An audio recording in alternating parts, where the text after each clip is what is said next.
मुंब्रा कौसायातील अरमान cooperative housing society परिसरामध्ये पहाटे फायरिंगची घटना घडली.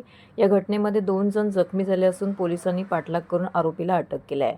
पहाटे सुमारे 4:45 वाजता Arman cooperative housing society, Almas colony, Kausa येथे फायरिंग झाल्याची माहिती पोलिसांना मिळाली. त्यानुसार बीट क्रमांक 3 चे बीट मार्शल काही मिनिटातच घटनास्थळी पोहोचले. त्यानंतर सहाय्यक पोलीस निरीक्षक तेजस सावंत सोनावणे व तपास पथकाने घटनास्थळी धाव घेतली.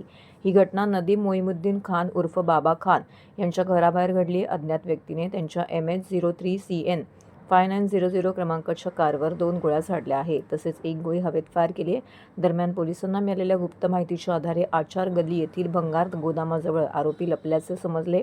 पोलीस पथक तेथे पोहोचताच आरोपीने 2 पिस्टलमधून पोलिसांच्या दिशेने गोळीबार सुरू केला. त्यानंतर आरोपी पळत गेला व पुन्हा फायरिंग करत राहिला. पोलिसांनी पाठलाग करत आरोपीला पकडण्याचा प्रयत्न केला असता त्याने मागे वळून केलेल्या फायरिंगमध्ये 2 जण जखमी झाले, तर जखमींना कोळसेकर रुग्णालयामध्ये दाखल करण्यात आले. शेवटी पोलिसांनी पाठलाग करून आरोपीला पकडलं आहे. आरोपीच्या ताब्यातून 2 पिस्टल, 4 जिवंत काडतुसं आणि 4 मॅगझीन जप्त केली आहेत.